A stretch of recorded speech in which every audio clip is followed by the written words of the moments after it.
Hello, and welcome to day one of College and Career Week. Today we are learning about careers in health and medicine. We have several guest speakers for today, an EMT firefighter, we have nurses, a dentist, we have a social worker, a pharmacist, lots of people for you to learn about careers in health and medicine.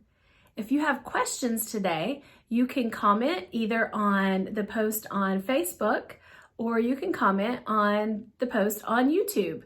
And either the person who you are addressing will answer the question, or I will get with them and get an answer and then post the answer to their questions for you. Let's learn about careers in health and medicine. Our first speaker today is Corey Ford. He is an EMT and firefighter. Let's hear what he has to say about his career. Hi, my name is Corey Ford. I'm a firefighter EMT here in the city of Georgetown. I also have been here at the fire department for 6.5 years.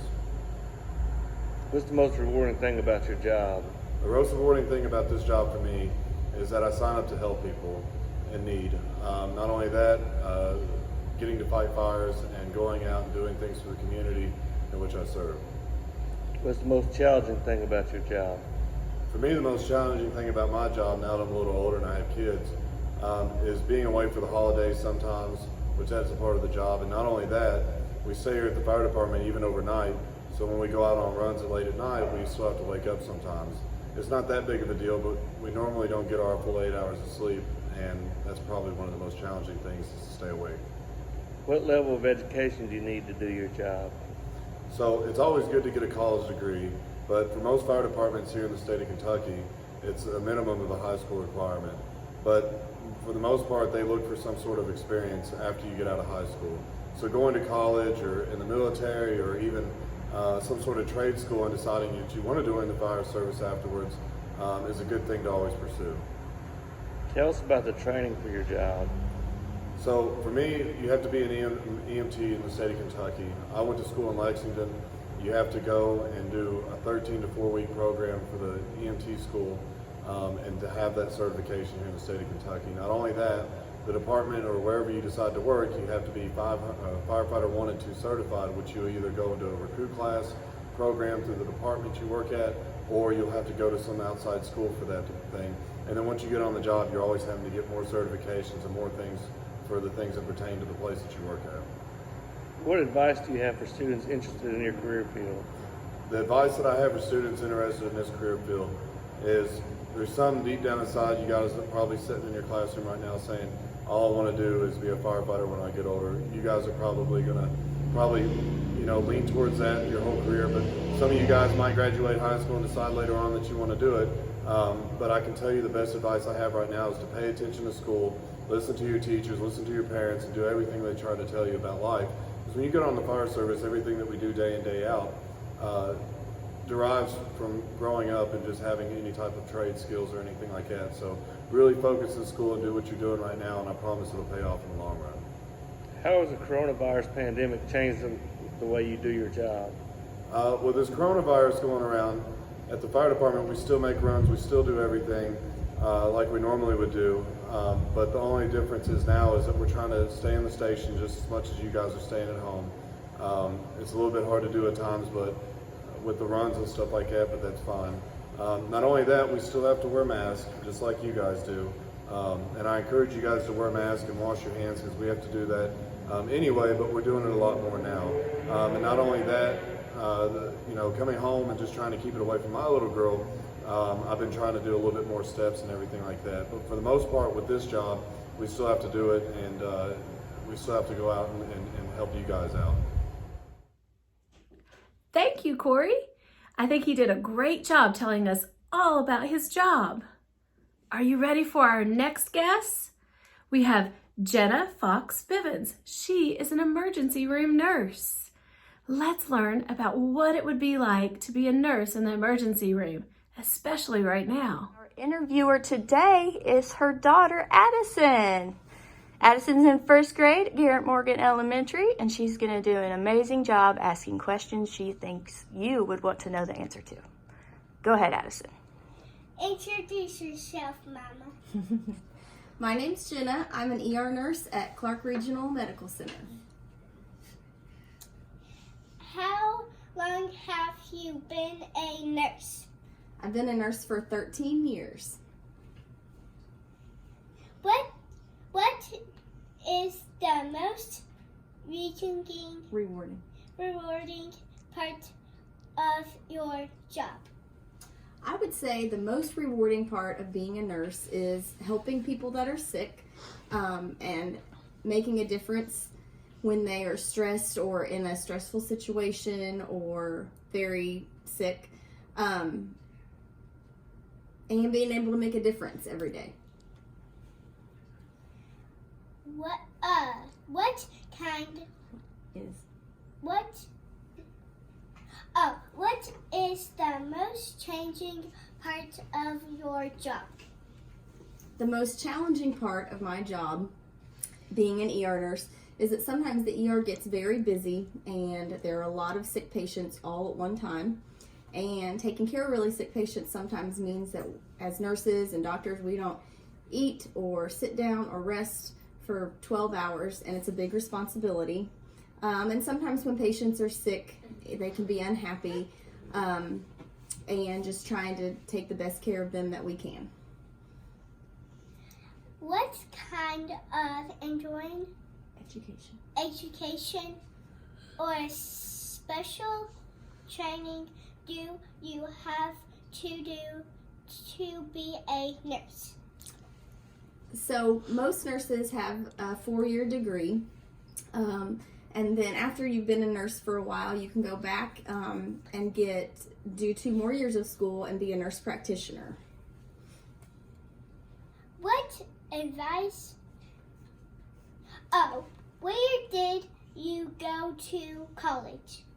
I went to Eastern Kentucky University to get my original nursing degree, and then I went back to Eastern, and I'm almost done with my nurse practitioner degree.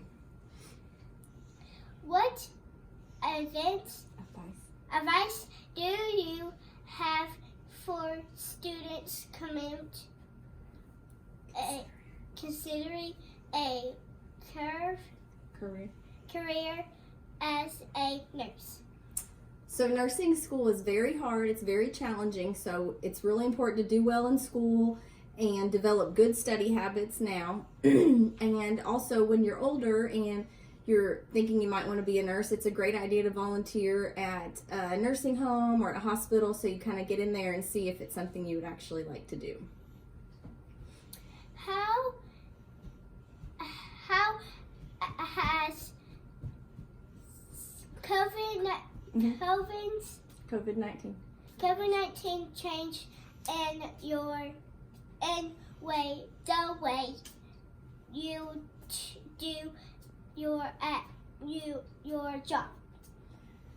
The coronavirus pandemic has changed a lot about the way that I do my job. We have to ask a lot of questions before you even come in the hospital. And if you have to go to the hospital, you'll notice that everybody is wearing what we call PPE, which is personal protective equipment. And everyone will have on masks and goggles and face shields and gowns and gloves. And we wear these all day, every day.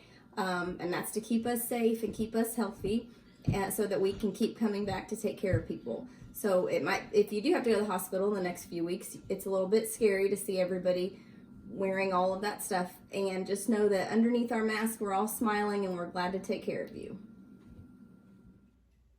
Thank you, Jenna, for telling us all about your career as a nurse. I know I learned some things, and I bet some of our students did too. Our next guest today is a pharmacist. I'd like to introduce you to Toby. Toby, I'm a pharmacist, actually the pharmacist in charge, and I work at Health First Bluegrass Pharmacy. How long have you been working as a pharmacist? I graduated pharmacy school in 2009, so just over 10 years now. Where did you used to work before Health First? I started working at Walgreens. I worked for Walgreens for almost 10 years. What do you think is the most rewarding thing about your job? I really get to make an impact on therapy for patients. I get to make sure that they're on the right medication, that they're on medications that don't interact with each other, and you know, getting into just help people. Most challenging thing about your position? Well, our pharmacy serves a lot of patients that come from low income and they don't have insurance. So it's really hard sometimes to see patients who struggle with money and they can't afford their prescriptions, so therefore they can't get them and they need them. What level of education do you need to do your job? When I went through, you had to have it was a 2 to 3 year undergraduate curriculum and then a 4-year doctorate program at the College of Pharmacy. Okay, so where did you go to undergrad? I went to Eastern Kentucky University in Richmond, Okay, and so where did you go to pharmacy school? University of Kentucky. And what certifications or training do you have besides a PharmD? Just a PharmD? Yeah, I just have a PharmD, but actually pharmacy is really there's a wide range of qualifications that you can get. You can get residencies where you focus on a specific group of drugs. You can go into research. You can go into the business side of things. Pharmacy's really got a wide spectrum of possibilities. What advice do you have for students who are interested in becoming a pharmacist? Well, I would try to get into a pharmacy and work. Or maybe if you don't think retail pharmacy is something you enjoy, try to get an internship at a big pharma program somewhere like in Indianapolis maybe, or just trying to open your eyes to the different worlds in the pharmacy spectrum in terms of what you want to do. Because really the retail world, I work in the retail world, retail pharmacy, and that's just a small part. How has the coronavirus pandemic changed the way you do your job? Well, actually, I don't see any patients now. They're not allowed to come into our building unless they're seeing a doctor, and before they come in, they have to get screened. As far as pharmacy goes, when they pick up their prescriptions, they have to come to the curb. Basically, we do a curbside service only now, so I have to wear a mask pretty much the whole time I'm in the clinic now, and I have also goggles and face shields and lots of personal protective equipment that I can wear. Do you like being a pharmacist? Yeah, I do. I do like it. Provides for my family. I have good hours, so I get to see my kids a lot, and I like the people that I work with. So yeah, I like it. Thank you so much, Toby, and for all of the hard work that you're doing as a pharmacist.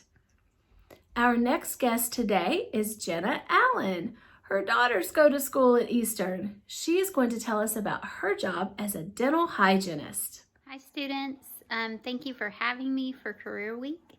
My name is Jenna Allen. I am a registered dental hygienist and I've been doing that job now for the last 14 years. I work at Carlisle Family Dental, which is actually mine and my husband's home office, and we've been there for the last 12 years. The most rewarding part of my job is definitely the connections that I'm able to make with my patients. I've been seeing many for the last 12 years, and I've got to watch kids grow up from 4-year-olds to graduating seniors. I've got to know people throughout their meeting their spouses and getting married and having kids, and also many of my elderly patients are just like family to us. They never forget us at Christmas, and always excited to hear what's happened in the last 6 months, and I feel the same way. The most challenging part of my job would be working with scared patients. As you can imagine, in my office there's probably more often than not people are a little tense to be there. Over the years I've gotten kind of good at talking a lot and getting people's minds off of what's happening and just trying to make it a comfortable situation for everybody. The degree that you will need to do dental hygiene is an Associate's in Applied Science. So that will include 1 to 2 years of prerequisites, and then a 2-year degree in dental hygiene. And also, I went to what is now BCTC. At the time, it was Lexington Community College. I went there for 2 years for the dental hygiene program, and then I went to Southeast Community College in my hometown for the year before to get my prerequisites in. You are able to do that in 1 year if you can just cram everything in. And now that students are able to get a lot of college credit in high school, that probably works to your advantage of getting into the programs easier and quicker. Some advice that I would give anyone thinking about entering the dental field is bonus points if you like taking care of your teeth and having really nice clean teeth. If you don't, that's okay, because you will by the end of your training. But just if you like seeing a job finished, if you're a puzzle worker or something like that, where you like completing a puzzle and seeing the finished product, I think that you would like my job. I love it when patients come in and they have staining or just dirty tartar on their teeth, and then at the end of it they leave with a pretty smile, and I like the way that transforms my patients. That may sound weird to some people, but it's to each their own. So I would advise you to not choose this degree if you're just trying to find something that is quick and easy to get through college in. There's a lot of people that graduate with a dental hygiene degree that don't go on to work beyond a year or more.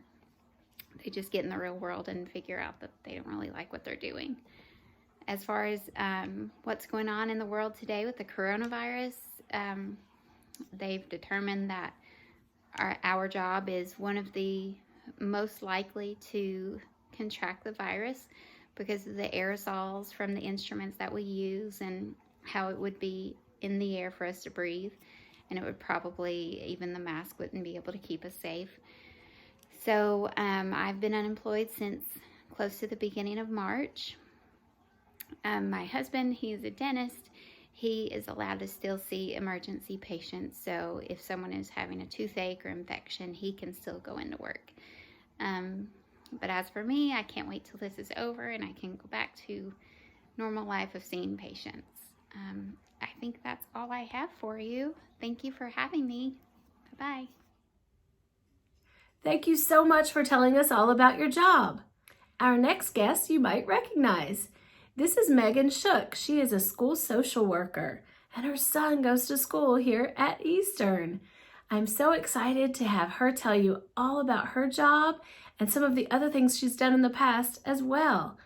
Let's hear from Miss Shook. Hey friends, thanks for having me today for Career Day. My name is Megan Shook, and some of you may know me through my son, Jackson Shook, who's in Misty's 3rd grade class. I wanted to share a little bit with you today about my career and how I've gotten to the spot I'm in now.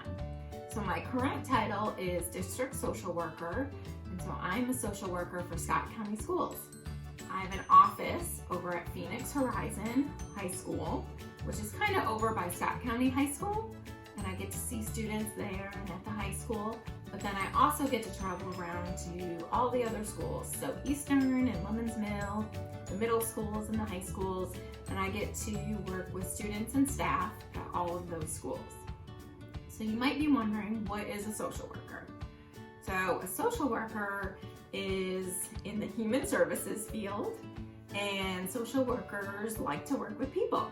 So I love hearing people's stories. I love having resources for people and kind of trying to help support them through whatever it is they're going through. So social workers can work at schools. They can work at agencies called like Child Protective Services, where they work with making sure kids are in safe homes. They can work at hospitals. Sometimes there's social workers there. Really, they can work in just about anywhere. So I've been working in this field for almost like 20 years now. And so like I said, I've worked in a lot of different spots. Since I got my master's degree, I've been able to do some private therapy. And So counseling or therapy is where somebody goes in and talks with the counselor, and they kind of try and work through some stuff on their own, and the counselor just supports them and teaches them maybe some coping skills. Some of you might have learned stuff like that with Ms. Johnson. So it's something like that. And then I've also gotten to work for the police department, where I help support survivors of different crimes and different things that were happening in our community. And now I'm lucky enough to be working at the schools, so I get to work with students every single day. The favorite thing about my job right now is that I get to really hear people's stories. So one of the favorite things that I like to say to people is that everybody has a story, and I love to hear those stories. I really love hearing about people's lives and what's going on for them, and then helping them to figure out the best way they can work through that. So a lot of people think that a counselor gives advice and tells you what to do, but really a counselor sits and listens and helps you figure out how to solve the problem from the inside. The challenging thing about my job right now is that I stay super busy, and sometimes I feel like I can't get to all the students that I want to get to go talk to. So to be a social worker or a counselor, there's a couple things you have to do. You can get what's called a bachelor's degree, which is 4 years of college usually. And with that bachelor's degree, you could get it in social work or sociology or psychology, and you could go do some jobs that are considered what's called case management, where you're just working with people and kind of helping them do some goals and helping to support them. And then if you want to be able to do counseling or therapy or a job like mine at the schools, you would need to go back and get what's called your master's degree. And that's where you sort of specialize even more in something.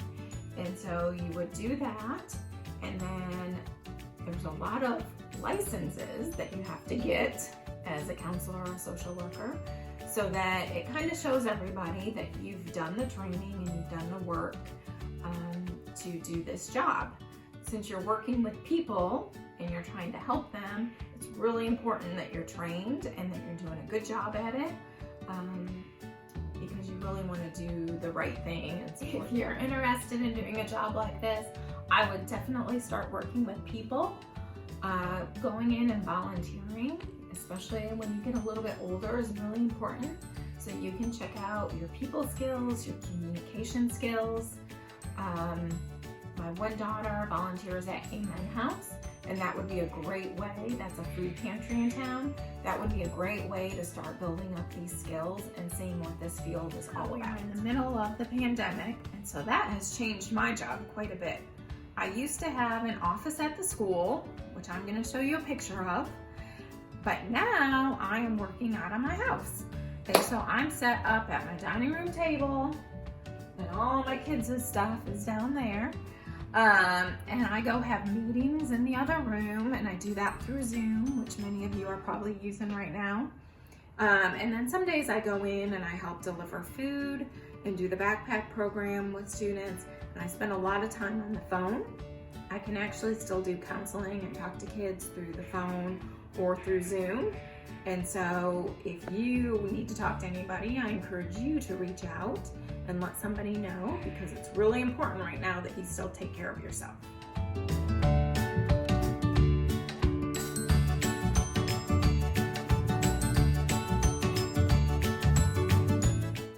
I bet some of those things that she talked with you about sound very familiar. Thank you, Ms. Shook, for sharing all about your job. Our next guest, I know you'll recognize. It's our school nurse, Miss Jackie. Let's hear all about what it's like to be a school nurse. Hi, I'm Jackie Webb. I'm one of the nurses with the school system. I cover Eastern Elementary and Royal Spring Middle School. How long have you been working in your career field? I have been a nurse for 28 years, and I've been with the school system for 6 years. What is the most rewarding thing about your job? The most rewarding thing about my job is being able to help people. As a school nurse, I love interacting with the students, and I miss you all so much right now. What's the most challenging thing about your job? The most challenging thing about my job is sometimes I can't help people. Sometimes I have to call your parents to take you to the doctor, and that's hard. When I worked in the hospital, I did 12-hour shifts and had to work holidays and was away from my family a lot, so that was very challenging also. What level of education do you need to do your job? With nursing, you have so many options. You can get an associate degree all the way up to a doctorate, so it's really nice. Thank you so much, Miss Jackie, for sharing about your job. And thank you to all of our guest speakers today who have talked with us about careers in health and medicine. I'm so excited for tomorrow. Tomorrow we are going to learn about careers in STEM, science, technology, engineering, and math. So stay tuned for tomorrow's video. Have a great day, everyone.